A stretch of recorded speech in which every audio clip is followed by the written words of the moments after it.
Aujourd'hui,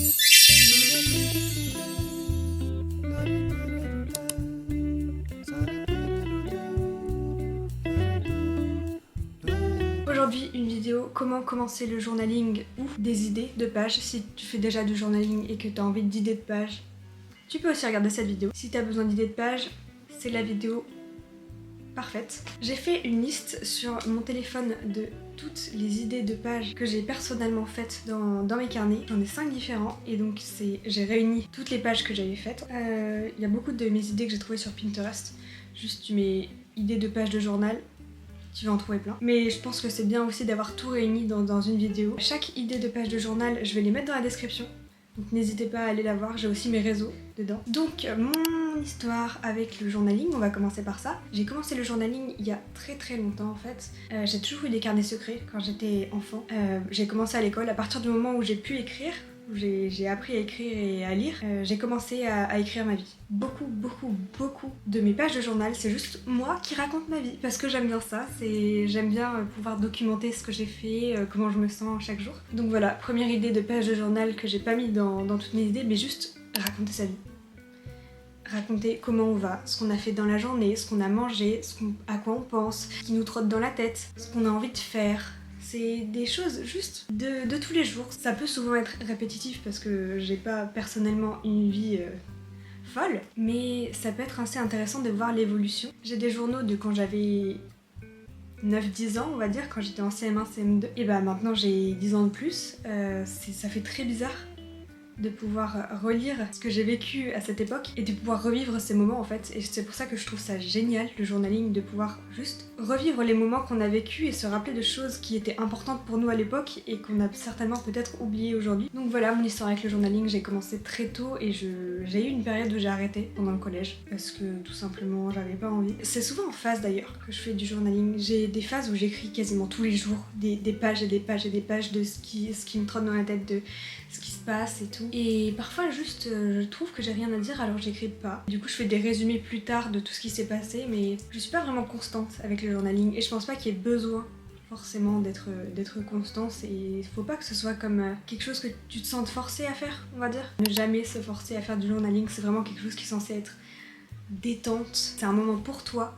J'ai commencé à prendre le journaling au sérieux il y a un peu plus d'1 an on va dire. C'était mon premier journal vraiment sérieux où je me suis mise à écrire tous les jours. Et donc je peux vous dire la date parce que, ah oui, quelque chose d'important, c'est dater tout ce que vous faites. Ça peut paraître con comme ça, mais si vous ne datez pas, vous saurez pas de quand ça date finalement. C'est des trucs, des événements qui peuvent paraître stupides, mais qu'on aimerait bien se rappeler de la date où c'est arrivé. Je sais pas si je suis claire, j'ai l'impression que je dis n'importe quoi, mais bon. J'ai commencé à prendre le journaling au sérieux le jeudi 6 avril 2023, donc ça fait plus d'1 an, 1 an et demi maintenant. Voilà, on va passer aux idées de pages de journal. Donc j'en ai plus de 50, donc je pense que cette vidéo va être assez longue. Je suis désolée, si vous en avez marre de m'entendre parler déjà, je pense que vous pouvez vous casser parce que ça va être très long. Aussi, petite chose que je n'ai pas dite, au début j'écrivais en français et maintenant j'écris en anglais dans mon carnet. Pourquoi? Tout simplement parce que j'ai envie. je peux, alors pourquoi est-ce que je pourrais pas le faire? Ouais, j'aime bien écrire en anglais, je trouve ça intéressant. Et j'aimerais bien écrire dans une autre langue que l'anglais et le français, mais j'en connais pas d'autres assez bien. Donc voilà, j'écris en anglais, donc je préférais le préciser au cas où. S'il y a des choses qui vous perturbent parce que j'ai dit en anglais, c'est parce que je fais en anglais. Je consomme beaucoup de médias en anglais, que ce soit des vidéos YouTube, mon TikTok est complètement en anglais. Les films, je les regarde en anglais, les séries aussi, je lis des livres en anglais. J'aime beaucoup l'anglais et je trouve que écrire dans mon carnet en anglais, ça m'aide à un peu, hein, parce que en général c'est pas non plus des trucs très sophistiqués que j'écris, c'est juste ma vie. Mais ça m'aide à réfléchir et à améliorer un peu mon écrit, je pense. Une autre idée de page, c'est une page à propos de moi. J'ai traduit parce que c'est une page about me. J'essaierai de mettre des photos, je sais pas trop où, à l'écran pour que vous puissiez avoir une petite idée. J'ai pris des photos mais il y a des trucs qui sont un peu personnels, du coup je vais pas forcément montrer toutes les pages. J'aimerais bien vous montrer mes pages pour avoir des exemples, mais il y a des trucs qui sont assez personnels. Donc je mettrai peut-être des images de Pinterest, je préciserai à l'écran si c'est à moi ou si ça vient de Pinterest. Donc une page About Me, c'est assez marrant de pouvoir voir ça, de voir comment on se décrit par rapport à certaines époques de notre vie. Mais c'est bien de pouvoir voir comment on évolue, comment les choses qui nous viennent à l'esprit quand on veut se décrire changent par rapport aux années par exemple. J'ai oublié de le préciser, mais j'ai eu pas mal une époque où j'étais à fond dans le bullet journaling je pense, où je faisais beaucoup de trackers de choses. Donc ouais, j'ai eu une époque assez bullet journaling qui m'a pas spécialement plu. J'y suis restée pendant quoi, quelques semaines. Je suis repartie sur la vibe un peu journal intime parce que ça me convient mieux tout simplement. Le bullet journaling j'aime pas spécialement, je trouvais que c'était esthétique et que c'était assez pratique pour planifier. Maintenant j'ai juste un agenda pour planifier ma vie parce que j'aime pas avoir mes entrées de journaux intimes et ma planification dans le même truc, si vous voyez ce que je veux dire. Je trouvais ça un peu étrange. Donc j'ai un agenda séparé pour mes événements perso, tout simplement, qui est juste là, mon agenda, que j'ai aussi acheté chez Action. D'ailleurs, je pense que tous mes carnets viennent de chez Action. Le premier, je l'ai commencé le 6 avril 2023 et j'ai terminé le 30 avril, donc même pas un mois. J'avais un tracker de screen time, donc comment dire en français, du temps d'écran. Tout simplement, chaque jour, je mettais combien de temps j'étais restée sur mon écran. Ensuite, un autre tracker, c'était un tracker de santé. C'était mon tracker de santé de mai. Donc j'avais fait le mois de mai en petites cases, voilà. Et j'avais écrit des légumes, des fruits, faire le lit, ne pas dépenser d'argent, se laver les cheveux et faire un masque de visage. Donc quand c'était fait, je le coloriais en bleu clair et quand c'était pas fait, je le coloriais en bleu foncé. Après j'avais aussi fait un tracker de nombre de pas que je faisais par jour avec un goal à chaque fois. Un tracker de pas, je mettrai une image à l'écran bien sûr parce que c'est pas pratique de vous montrer les trucs. Je trouvais ça super sympa de faire ce genre de choses, j'aimais bien les trackers. J'aimais bien, mais en même temps c'était beaucoup de pression de se dire ah il faut que j'arrive à atteindre tous mes trackers parce que sinon ce serait pas beau dans mon carnet. Et je pense que ce qui a fait aussi que c'était assez anxiogène, c'était que j'avais énormément de trackers. Par exemple là j'avais du coup mon tracker de santé, mon tracker de screen time, mon step tracker, j'avais aussi mon mood tracker, donc je disais dans quel mood j'étais pour la journée, si j'étais heureuse, si j'étais triste, si j'étais anxieuse ou quoi. J'avais aussi un weather tracker que je mettais à côté de mon mood tracker et que comme ça je pouvais comparer. Par exemple j'ai remarqué que les jours où il faisait plus beau, j'avais un meilleur mood. J'avais aussi un tracker de sommeil, donc je mettais à quelle heure je m'étais couchée et je soulignais jusqu'à l'heure où je m'étais levée. J'avais aussi un tracker d'habitude, par exemple faire du sport, faire des trucs comme ça, je traquais aussi, donc vraiment les trackers, j'avais que ça dans mon bullet journal et du coup c'était assez anxiogène parce que je voulais absolument tout remplir dans ma journée mais c'était juste de trop. En fait le problème avec moi c'est que je suis assez extrême, je passe d'un extrême à un autre. C'est-à-dire je ne fais rien de ma journée à je veux avoir des habitudes, manger healthy, faire du sport, faire ça tous les jours, alors qu'avant je ne faisais strictement rien. J'ai pas d'entre-deux en fait, c'est tout ou rien. Pour passer sur autre chose que les trackers, parce que là je pense que j'ai un peu vu tous les trackers que je faisais, j'avais fait une page où quand je me sens triste, je peux faire ces choses-là. Donc j'ai pris une page et j'ai mis quand tu es triste, tu peux faire tac tac tac tac tac tac. Et j'ai mis donc tout plein d'idées. Donc vous voyez à l'écran ce que j'avais mis. C'est super, ça me permet de... quand je suis triste, je regarde cette page, je me dis qu'est-ce que je peux faire? Ah je peux prendre un bain, ah je peux peut-être faire ma skincare, ah je peux peut-être me maquiller. Faire des trucs comme ça et des choses auxquelles on pense pas forcément quand on est triste, parce que quand on est triste on est vraiment dans le mood de rien ne va, j'ai envie de rien faire. Enfin moi personnellement c'est comme ça que je suis. Ensuite... Ah oui, c'est vrai. Ensuite, j'ai fait aussi une page de nourriture que j'aime, des plats et des idées de repas de choses que j'aime, parce que je suis assez... comment dire, je suis assez compliquée. Je n'aime rien. C'est très chiant. Donc j'ai juste fait une page de nourriture que j'aime bien. J'avais aussi des monthly et weekly logs. En fait, c'était un peu comme un agenda. J'arrive pas à penser à une traduction française adéquate en fait. C'était juste ce qui était prévu dans le mois et dans la semaine quoi. C'était vraiment un agenda en fait. Et je le faisais de manière à ce que ce soit joli et esthétique. Mais ça prenait énormément de temps, donc j'ai arrêté parce que c'était juste too much quoi. Si toutes les semaines je devais prendre 20 à 30 minutes pour pouvoir planifier ma semaine, autant prendre un agenda où tout est déjà planifié. Ensuite, quand j'étais dans une phase où je voulais devenir plus healthy et où je voulais comprendre un peu comment je fonctionnais, je faisais des what I eat in a day sur mon journal en fait. Du coup je notais tout ce que je mangeais dans la journée et je me disais ah ça serait bien que je le swap avec quelque chose d'autre. Ensuite un autre truc que j'aimais bien faire c'est faire des playlists des playlists, par exemple j'ai fait une playlist full artistes féminines et je trouvais ça super sympa et ça peut être assez intéressant de faire ça sur différents thèmes, par exemple que des artistes noirs ou que des artistes LGBT ou que des artistes, je sais pas moi, avec des origines d'un certain pays ou avec une certaine religion, je sais pas, comme vous voulez. Et aussi d'autres, juste des playlists on repeat en fait. Mes musiques du moment que j'écoute tout le temps. Et les musiques changent beaucoup en général pour moi. Au fur et à mesure des semaines, des mois, j'ai des musiques avec lesquelles j'ai plus la petite pépite, tu vois. Je me lasse de certaines musiques. Et du coup, c'est marrant de voir quelle playlist j'écoutais à une certaine période de ma vie. Ensuite, bien sûr, Léa dépensière comme elle est, je fais énormément de wishlist. J'ai un gros problème de consommation. Je suis juste extrême dans tout ce que je fais. Ça peut être bien, mais ça peut être aussi pas terrible. Je veux toujours des nouvelles choses. Toujours. C'est assez problématique, sachant qu'on est dans une société de consommation extrême et je pense que je suis largement une victime de la société de consommation. Du coup, je fais des wishlists. Ensuite, une autre idée de page, c'est couper une page en deux. Pouf. Et tu fais des choses que tu dois faire plus et des choses que tu dois faire moins. Par exemple, manger plus de pommes, manger moins de Nutella, faire plus de sport, regarder moins la télé. Des choses comme ça. Voilà, je trouvais que c'était assez marrant à faire. Et ça me permettait de vraiment mettre un point sur ce que je devais faire moins surtout. Je faisais aussi des pages de manifestations. Voilà, des choses que j'espérais qu'ils puissent arriver. Je me projetais dans une vie parfaite, tout irait bien, machin, un truc. J'y crois pas spécialement, mais c'était assez drôle à faire. Ensuite, tu peux faire aussi des pages de choses que tu as apprises et qui t'intéressent. Par exemple, j'avais appris sur la loi de l'attraction. Pas forcément des choses auxquelles tu crois, mais des choses qui peuvent être intéressantes parce que énormément de personnes y croient. Et donc essayer de comprendre un peu le mindset derrière, que ce soit apprendre sur une religion en laquelle tu crois pas forcément, bah ça peut être assez intéressant de savoir pourquoi est-ce que certaines personnes y croient. J'aime bien apprendre sur la mythologie grecque, sur des trucs, des sujets qui t'intéressent en fait. Tu peux aussi faire une page d'affirmation.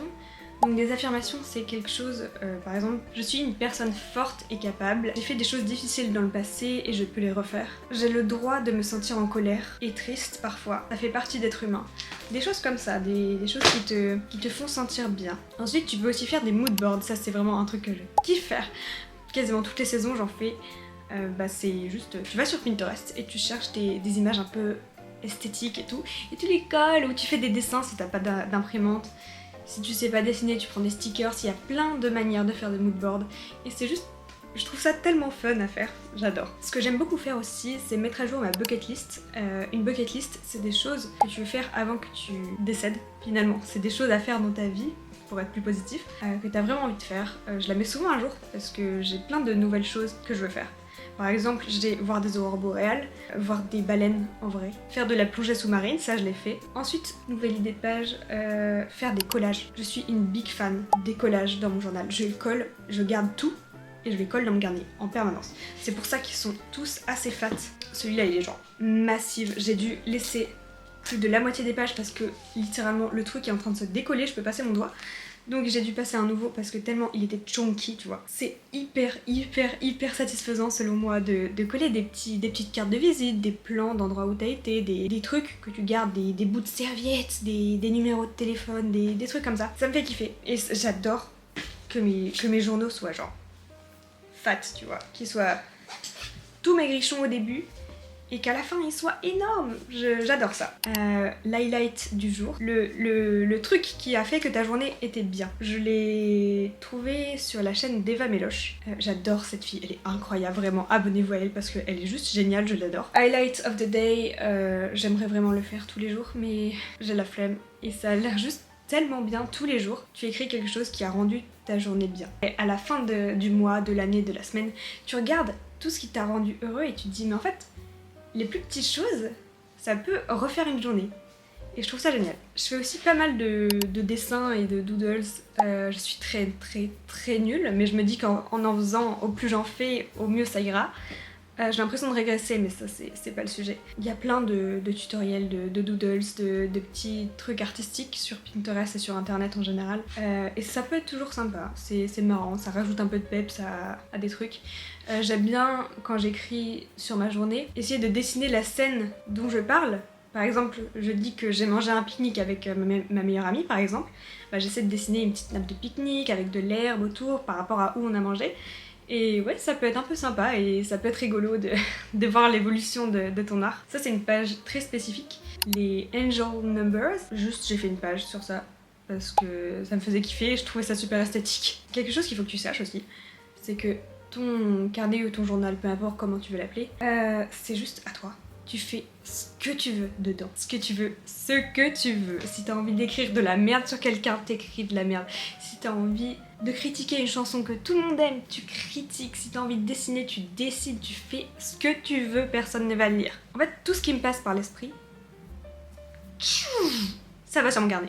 J'ai aussi fait une page sur les phases de la lune. Ça s'inscrit un peu dans ce que j'avais dit plus tôt, c'était juste aussi parce que c'était esthétique un peu. J'aimais bien à l'époque faire des trucs esthétiques.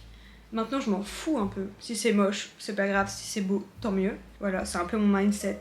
À un moment j'étais à fond dans mon signe du zodiaque, donc j'ai écrit plein de pages sur ce qui caractérisait le fait d'être une femme Verseau. C'est tout, c'est comme ça, t'as des phases et puis c'est marrant. Plutôt que de scroller sur ton téléphone, t'apprends des choses et c'est marrant. Tu peux aussi faire des pages avec des définitions de mots que tu ne connaissais pas ou que tu ne comprenais pas de base. Quand t'apprends un nouveau mot, bam, définition dans le carnet. Pour en revenir un peu sur la catégorie des listes, j'avais fait donc une liste de choses à faire quand tu es triste et j'ai aussi fait une liste de choses à faire qui sont créatives. Voilà, c'est toujours utile, ça fait pas de mal quand t'as rien à faire. Tu sens que t'es dans le mood, j'ai envie de créer quelque chose, mais que tu sais pas trop quoi faire, t'as pas trop d'idées, bah tu vas sur ta liste, pouf pouf pouf, je peux faire de l'aquarelle, je peux faire de l'argile, je peux faire tata, je peux faire ça, je peux faire des bougies, tu peux faire plein de choses. Et si t'as pas d'idée de choses créatives à faire, tu regardes sur Pinterest ou tu regardes sur ChatGPT. Il y a plein de ressources possibles pour trouver des choses. L'internet est incroyable. Autre idée de page, ma routine idéale. J'avais créé ma journée parfaite. C'était assez rigolo à faire. La plupart de mes pages, c'est juste des trucs qui me font kiffer. Hein. Je fais pas des pages qui me font pas kiffer. Donc j'avais créé ma routine idéale. Je suis loin d'être à ce niveau de routine idéale, mais c'était sympa à faire. Et puis c'est marrant de regarder, parce que je l'ai fait il y a pas mal de temps, et de me dire waouh, maintenant ma routine idéale ce serait pas du tout ça quoi. Ensuite, deux idées que j'ai prises du Write This Journal. Donc détruire ce carnet, je crois que ça s'appelle en français. Faire une collection de petites pastilles de fruits. Vous voyez les petits stickers qu'il y a sur les fruits? Tu les colles sur une page. Et du coup ça fait une page remplie de stickers de fruits, c'est trop mignon, trop adorable. Et donc pareil avec les petits trucs de thé ou de tisane. Vous voyez, il y a des sachets et au bout il y a le goût sur un petit truc que tu prends pour tremper et tout. Et du coup tu coupes ça et tu le colles dans ton carnet, ça peut être sympa aussi. Pour revenir sur des listes, si vous aimez bien les listes, je fais tout le temps, à chaque fois que je vais quelque part, des packing lists. Des listes de ce que je veux prendre pour aller à un certain endroit. Elles peuvent être toutes petites ou juste énormes. Je sais que quand je suis partie en Thaïlande par exemple, j'ai fait même 2 packing lists je crois. Des choses que je voulais prendre, des choses que j'étais obligée de prendre, qui était le nécessaire en fait. Voilà, c'est super sympa et comme ça t'es quasiment sûr de ne rien oublier. Après, assez simple, mais une to-do list. Ça paraît con, mais parfois quand t'as plein de choses à faire dans la journée, tu te dis putain j'ai peur d'oublier un truc. Tu notes tout. Tu mets des petits ronds, des petits carrés, peu importe, des trucs à cocher. Et comme ça, t'es sûr de ne rien oublier. Et tu peux cocher, c'est super satisfaisant de cocher des trucs au fur et à mesure. Tu peux aussi faire des listes de courses. J'en ai fait quand je partais en vacances. C'était un espèce de souvenir de vacances parce que moi, quand je vais en vacances, je mange pas exactement pareil que quand je suis chez moi.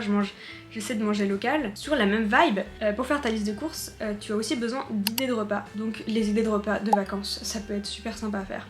Et même des idées de repas classiques de tous les jours. Je marque des idées de repas aussi qui sont pas que pour moi. Par exemple, je suis végé, mais je peux aussi noter des idées de repas que mes parents ou ma soeur aiment bien. Comme ça, si jamais on est dans le flou pour ce qu'on va manger dans la semaine, je me dis bah je ressors ça, vous aimez bien ça, par exemple poulet au curry, crêpes, barbecue, des choses que je mange pas forcément, mais qui peuvent leur plaire. Ensuite, une autre idée de page, parfois je vais dans des campings en vacances et donc il y a des plannings de toutes les activités un peu du jour. Par exemple à 10h t'as aquagym, le soir t'as un spectacle de ceci, après le lendemain t'as ça et puis t'as une activité le midi et puis un autre truc le soir. Et ben dans mon journal j'écris chaque jour, je fais un petit tableau en fait. Et à chaque heure, quand est-ce que ça arrive, ce qui peut, voilà et tout.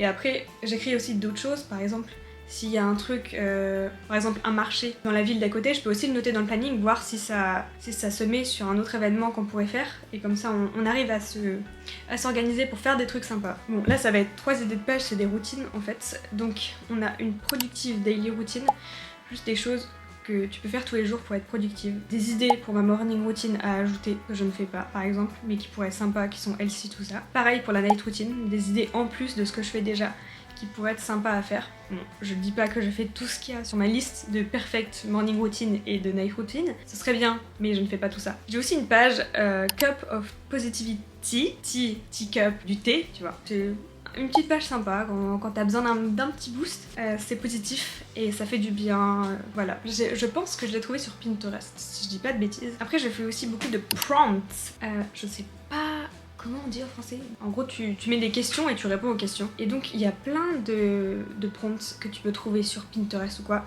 Moi j'utilise le site Kaleidoscope, je le mettrai dans la description si vous voulez aller voir.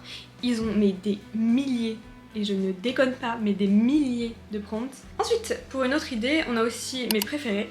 Donc ça, c'est aussi quelque chose que j'ai trouvé sur Pinterest. Je pense que je l'ai déjà dit, mais la plupart de mes idées de pages viennent de Pinterest. Hein. Donc mes préférés, par exemple ton animal préféré, ta couleur préférée, ta chanson préférée. Ça change tout le temps, du coup j'en fais souvent et c'est assez sympa de regarder, de voir c'était quoi tes priorités à une certaine période de ta vie. Ah, j'adore cette page! Les choses que j'adore. C'est ça le titre de la page, les choses que j'adore. Tu notes tout ce qui te fait kiffer. J'aime bien la pluie, j'aime bien les champignons, j'aime bien l'odeur du feu de bois, des trucs sans queue ni tête. Tu lis cette page et ça te donne juste le sourire parce que tu penses à tellement de choses que tu adores. J'aime bien aussi faire des pages d'albums que j'aime bien. Donc je décore un peu avec des feutres, avec des stickers et je fais une liste de toutes les chansons qu'il y a dans l'album. Je l'ai fait pour Golden. Après j'ai dû en faire pour d'autres mais je me rappelle plus. Ça c'est une idée de page qui est assez restrictive parce que tu peux le faire qu'à l'époque de Noël. Mais c'est chaque cadeau que tu as dans ton calendrier de l'Avent. J'avais un calendrier de cristaux l'année dernière et donc j'ai mis chaque cristal que j'avais reçu ou chaque petit cadeau que j'avais eu chaque jour et c'était marrant, c'était un petit rituel à faire chaque jour après avoir ouvert mon calendrier de l'Avent. À la même époque, du coup, comme j'avais un calendrier de l'Avent de cristaux, j'ai écrit chaque propriété de chaque cristal que j'avais eu et même d'autres cristaux que je n'avais pas eu dans le calendrier de l'Avent, mais c'était assez intéressant, c'est quelque chose qui m'intéresse. Donc j'avais écrit les propriétés de chaque cristaux, ceux qui sont utiles pour la mémoire, ceux qui peuvent être utiles pour attirer de l'argent, ceux qui sont plutôt pour l'amour, des choses comme ça. Il n'y a pas besoin de forcément d'y croire, c'est juste marrant à faire. Voilà, c'est tout. Tu peux aussi faire quelque chose à la fin de l'année où tu essaies de te remémorer les moments marquants de ton année. Les vibes de décembre, tu vois, à la fin de l'année. Qu'est-ce qui s'est passé cette année qui m'a marqué? Surtout, il ne faut pas regarder, il ne faut pas relire ton année. Le truc cool, c'est d'essayer de se remémorer de ce qui t'a vraiment marqué. Ça peut être des trucs insignifiants, genre, je sais pas, t'as reçu un ballon à ton anniversaire que t'as surkiffé. Et ben c'est un événement marquant comme un autre. Tu peux aussi faire une page de planning d'une soirée ou d'une journée. Par exemple, à un moment, je voulais faire une soirée de pâtisserie avec des amis. J'ai préparé chaque pâtisserie que je voulais faire avec la recette, le temps de préparation, tout ça. C'était juste une planification de la soirée pour que ça se passe fluide, de manière fluide. Moi personnellement je fais des vidéos YouTube, donc je fais quelques pages d'idées de vidéos YouTube. C'est des trucs qui me passent par la tête, des choses que je sois inspirée par les autres ou juste que je me dise ah tiens ça pourrait être sympa de faire quelque chose comme ça. Ça j'adore aussi, ça va un peu dans la catégorie du junk journaling mais pas vraiment, c'est plutôt artistique. Et c'est une page interactive, c'est juste génial, j'adore. C'est l'une des, je crois que j'en ai fait 3 des pages comme ça. Et c'est les 3 pages préférées qui étaient le plus agréables à faire. Et c'est juste des trucs que tu peux ouvrir, que tu peux slider, des choses que tu peux toucher. Ensuite, une self-care page, c'est des choses que tu peux faire pour prendre soin de toi, tout simplement. Un peu comme l'idée de choses créatives à faire ou les idées de choses quand tu es triste. On va passer à la dernière idée de page, tes choses favorites du mois, de la semaine, de l'année, de la saison. Peu importe, ça peut être un gloss, ça peut être un stylo, ça peut être un carnet, ça peut être un coussin, un plaid, ça peut être un endroit, un restaurant, ça peut être n'importe quoi. Tes choses préférées, en fait, du moment. Nous sommes arrivés à la fin de cette vidéo. J'espère que ça vous a plu. J'espère que cette vidéo vous donnera envie de commencer le journaling parce que vraiment le journaling c'est génial, s'il vous plaît. Faites-le, c'est génial. Et si vous avez déjà commencé le journaling, j'espère que je vous ai donné des idées de pages que vous n'aviez pas encore eues. Ou tout simplement que je vous ai fait passer un bon moment avec ma vidéo. Si ça vous a plu, commentez, likez, abonnez-vous. Je vous aime très très fort, je vous fais des énormes bisous tout baveux. Et on se retrouve mardi prochain pour une nouvelle vidéo.